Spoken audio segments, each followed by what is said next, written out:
Hello everyone. आशा करता हूँ आप सब लोग अच्छा ही होंगे। आज हम पढ़ने वाले हैं class 10th economics chapter number 4 का फोर्थ पार्ट। इस वीडियो में हम लोग पढ़ेंगे टर्म्स ऑफ क्रेडिट के बारे में। बहुत दिन तक आप लोग का वीडियो नहीं आ रहा था, तो बच्चे लोगों ने कमेंट करके बताए थे सर वीडियो क्यों नहीं आ रहा है। बहुत सारा पर्सनल मैसेज भी किए हुए थे। एक्चुअली कुछ पर्सनल कॉज था जिसके चलते मैं आप लोग का वीडियो अपलोड नहीं कर पा रहा था।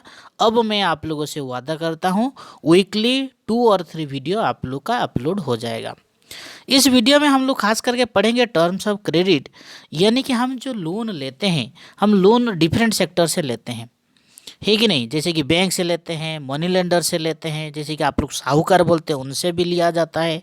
तो खास करके हम लोग जो ऑर्गेनाइज सेक्टर से या बैंक जो रहता है, बैंक जैसे जगह से हम लोग जब लोन लेते हैं उसके लिए हमें क्या करना पड़ता है, तो उसी को क्या बोला जाता है आप लोगों को टर्म्स ऑफ क्रेडिट। सबसे पहले मैं आप लोग को टर्म्स ऑफ क्रेडिट को जानने से पहले क्रेडिट जानना जरूरी है। क्रेडिट आप लोग को ऑलरेडी मैं बता चुका हूँ। क्रेडिट क्या होता है? The loan given by bank से रेफर्स टू क्रेडिट, यानी कि कोई भी लोन बैंक देता है। इधर सिर्फ बैंक के बारे में हम लोग बात कर रहे हैं। कोई मनी लेंडर या देने वाला आदमी कोई आप लोग को उधारी दे रहा है, दैट इज कॉल्ड के क्रेडिट, या आप लोग बोल सकते हो बोरो। तो इसी तरह टर्म्स ऑफ क्रेडिट क्या होता है, पूरा फुल अगर टर्म्स ऑफ क्रेडिट हम लोग देखें, यानी कि कुछ कंडीशन रखता है देने वाला। खास करके बैंक्स, LIC, NBFI जो नॉन बैंकिंग फाइनेंशियल इंटरमीडियरीज, उन लोग को कुछ कंडीशन रखते हैं।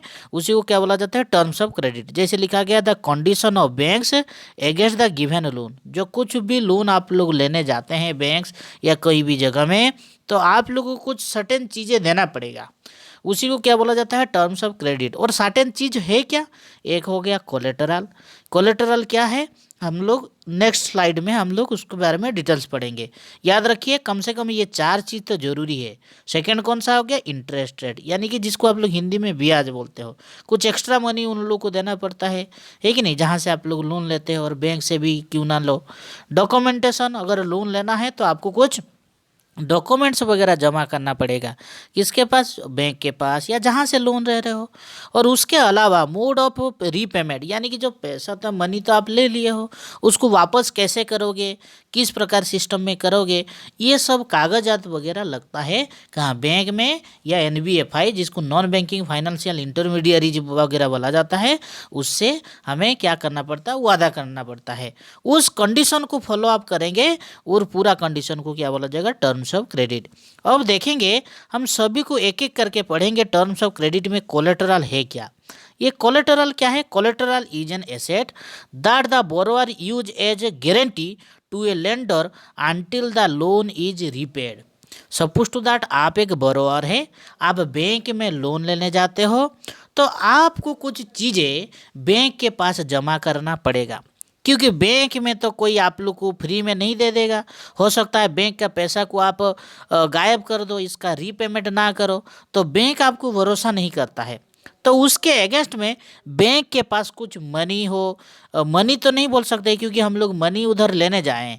जैसे कि आप लोग का हो गया लैंड हो, आपका प्रॉपर्टी, जैसे आपका बिल्डिंग यानी कि घर वगैरह हो, या व्हीकल्स हो, लाइफ स्टॉक कुछ हो जाए, है कि नहीं। लाइफ स्टॉक मतलब जो जानवर वगैरह आप लोग रखते हो, उसके ऊपर निर्भर करता है। उसी को क्या बोला जाता है? कोलेटरल।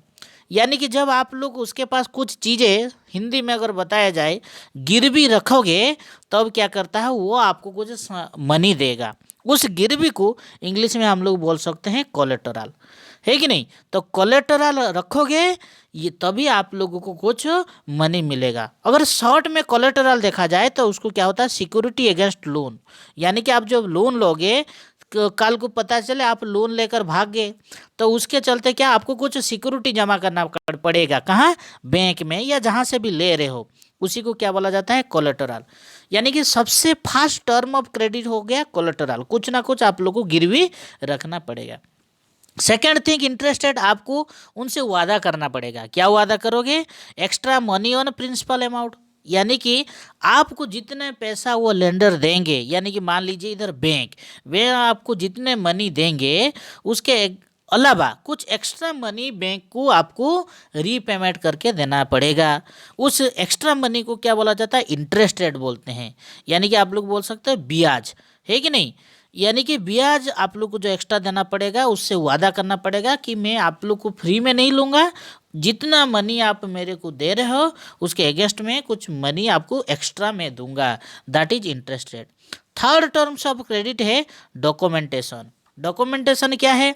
सिर्फ आप गिरवी रख देने से या वादा कर देने से कि जो एक्स्ट्रा मनी आप लोग को इंटरेस्ट रेट के नाम से मैं दूंगा वो नहीं होगा। आपको कुछ कागजात उनके पास जमा रखना पड़ेगा, जिसको क्या बोला जाता है? डॉक्यूमेंटेशन। लिखा गया देख सकते हैं, मटेरियल दैट, इधर लिखा गया है क्या हो गया? Material that provide official information और the evidence that serve as a records. यानी कि रिकॉर्ड के हिसाब से उन लोगों को क्या ऑफिशियल डॉक्यूमेंट्स कुछ रखना पड़ेगा, जिसको आइडेंटिटी प्रूफ के नाम पे जाना जाता है। जैसे कि आप लोग का वोटर आईडी हो गया, आधार कार्ड हो गया, ड्राइविंग लाइसेंस हो गया, पैन कार्ड हो गया, ये सब कुछ ना कुछ आपको जमा करना पड़ेगा। उसके साथ एड्रेस प्रूफ जमा करना पड़ेगा, आपका कुछ फ़ोटो वगैरह जमा करना पड़ेगा। बैंक में लोन लेने के लिए कम से कम आपके पास पासबुक होना चाहिए, यानी कि उस बैंक में आपका अकाउंट होना चाहिए, और उस अकाउंट का अपडेट रखने के लिए एक पासबुक रहता है, कितना मनी है नहीं है वो सब बुक है, वो पासबुक वगैरह आपको जमा करना पड़ेगा, तब जाके बैंक आपको लोन देगा। All these are called the documentation. I hope documentation आपको समझ में आ गया होगा। और लास्ट में होता है मोड ऑफ रीपेमेंट। जैसे कि आप लोगों ने पैसा बैंक से लिए या कहीं से लिए, उनको बताना पड़ेगा किस तरीके से ये पैसा को आप वापस करोगे उनसे। यानी कि आप लोग को महीने में वापस करोगे या 6 मंथ में वापस करोगे, 1 ईयर में वापस करोगे। अगर वापस करोगे तो कितना करोगे, है कि नहीं, और किस तरीके से करोगे, आप एसेट के हिसाब से दोगे या डायरेक्ट मनी दोगे, जिसको बोला जाता है मोड्स ऑफ रीपेमेंट। यानी कि पैसा को तो वापस करना पड़ेगा, और किस तरीके से करोगे उसको बोला जाता है मोड्स ऑफ रीपेमेंट। यानी कि these are the 4 terms of credit which imposed by the bank to the borrowers. यानी कि क्या होता है, जो बोरो या उधारी लेने जाता है उसके लिए क्या करते हैं, ये सब चीज़ें अपनाया जाता है। और ये सब करने वाला कौन है? खास करके आप लोगों का, हम इधर बैंक के बारे में बात कर रहे थे। और ये हर बैंक में अलग अलग इंटरेस्ट रेट रहता है। जो पर्पज़ आप लोगों का क्या है उसके ऊपर निर्भर करता है। यानी कि स्टडी लोन्स वगैरह लोगे तो उसके लिए अलग लोन इंटरेस्ट रेट रहता है। और आप लोग बोलोगे तो जैसे होम लोन के लिए लोगे उसके लिए अलग इंटरेस्ट रेट रहता है। यानी कि सब डिफरेंट डिफरेंट इंटरेस्ट रेट रहता है। सभी का कागजात अलग रहता है। वो डिपेंड करता है बैंक के ऊपर, वो किस तरीके से आपको टर्म्स ऑफ क्रेडिट देगा। आई होप आप लोगों को समझ में आ गया होगा। अगर अभी तक आप लोग इस चैनल को सब्सक्राइब नहीं किए हो तो सब्सक्राइब कर लीजिए। हाँ, शेयर करना मत भूलिए। Thank you for watching lesson digest. जय हिंद।